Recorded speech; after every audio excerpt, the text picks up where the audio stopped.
That's good. What does it say about the team that, Zach couldn't play, you still got over 400 yards rushing? Yeah, it just speaks to the level of maturity and the talent that we have behind him as well as around him. And, like I said, we have full confidence in everybody on this team.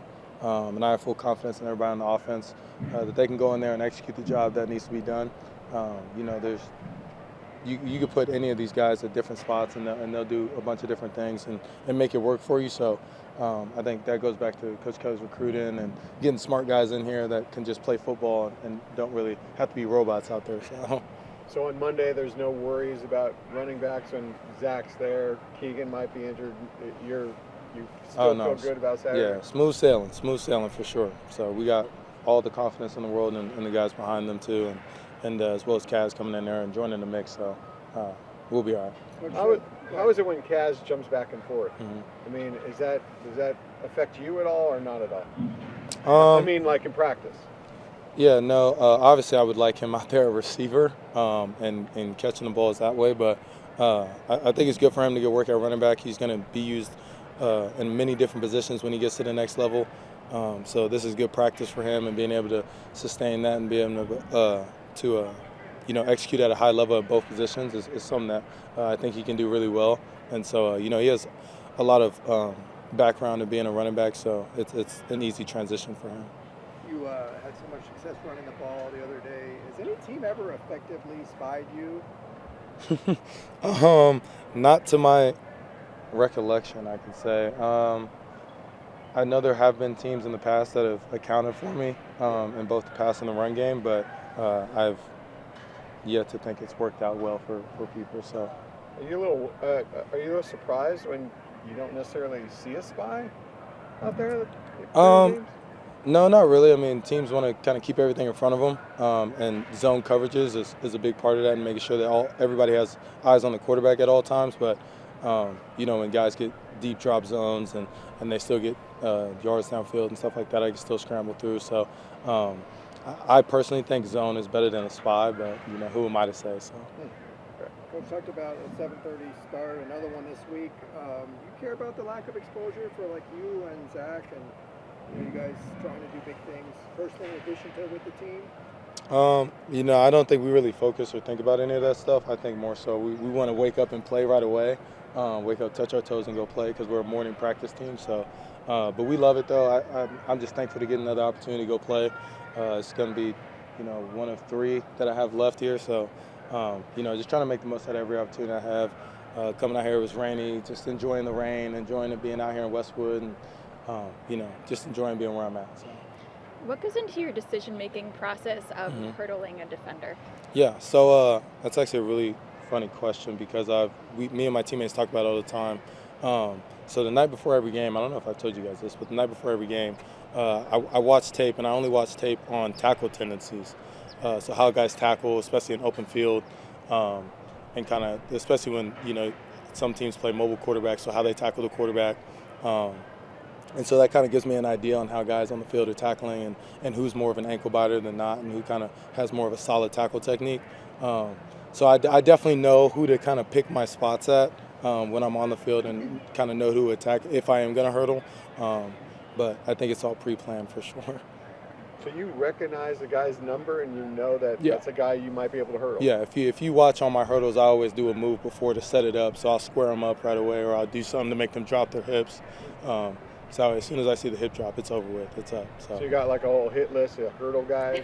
I wouldn't call it a hit list, but I for sure have some names on the list pregame of who to watch out for when it comes to tackling in the open field. So. When you've got so many weapons on offense, does it ever become tougher to decide, who to go to at a given time, or is it just a matter of what the defense presents?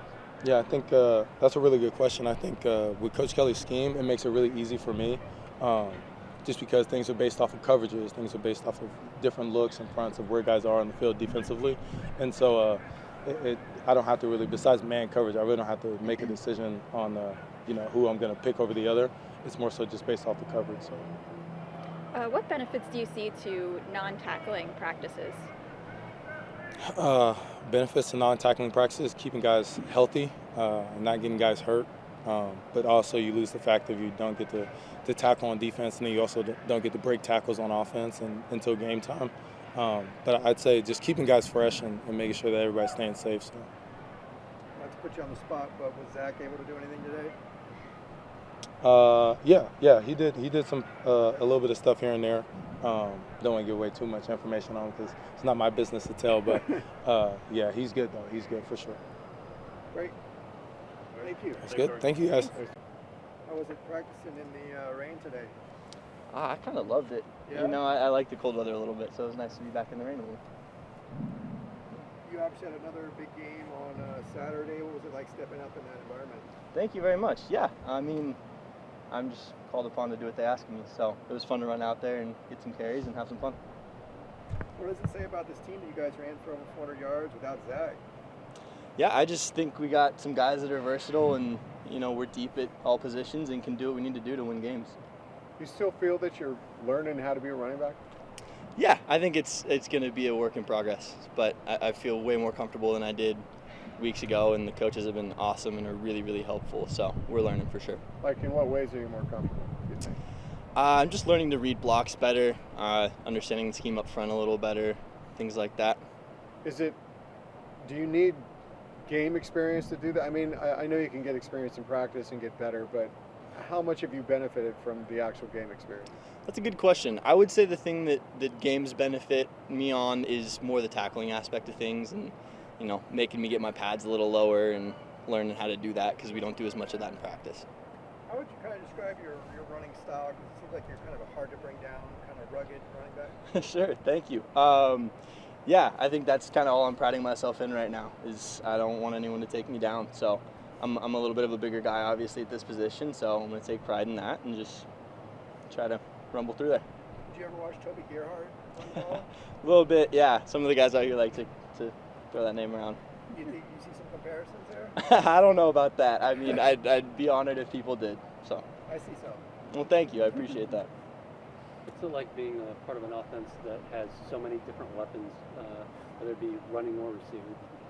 Yeah, I think it just makes things easy, honestly. There's not too much pressure on any one guy, right? We can spread the ball around throwing it. We can run. We can have quarterback run work really well. It just speaks to the versatility of the whole team. You played running back in high school, right? I was a quarterback all of high school, actually. But a I running ran a little bit. Yeah, I was kind of a dual threat quarterback, so had some of that experience, but no, was a quarterback all of high school. How long did it take for those like running, rushing instincts to kind of kick back in?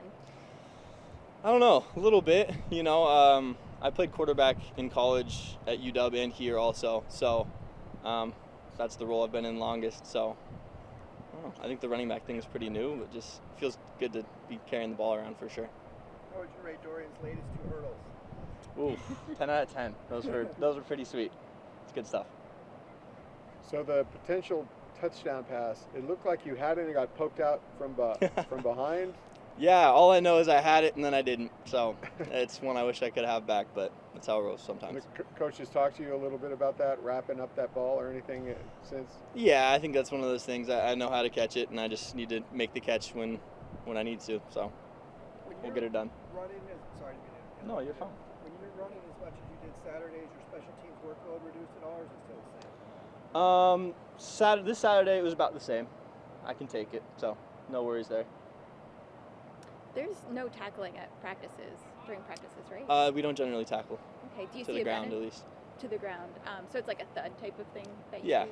Okay. Do you see any benefit to like non-full contact practices? I think it just helps us stay fresh. Sometimes, you know, it having guys on the ground just can lead to unwanted injuries, not just the guy going down, but people tripping over people and unwanted chaos. So we do a really good job, and our coach does a great job of helping us understand how to practice and how to do that the right way to still benefit. So Is it tougher, though, to kind of get a feel for breaking tackles then? You kind of alluded to that.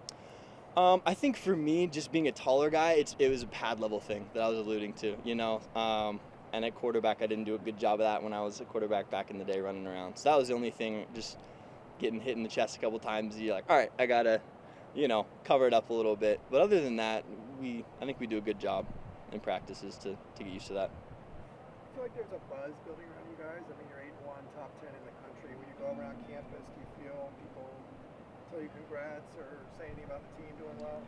Sure, we have a little saying around here, TBU, it's true, but it's useless, right? What goes on in this building is what we do, and nobody really knows what's going on but us, right? So we just like to keep our nose down, and we'll look up at the end of the season and see where we land, but we're kind of on our own mission right now. Great. Thank you. Awesome. Thank you guys so much. Really appreciate it. Thank you.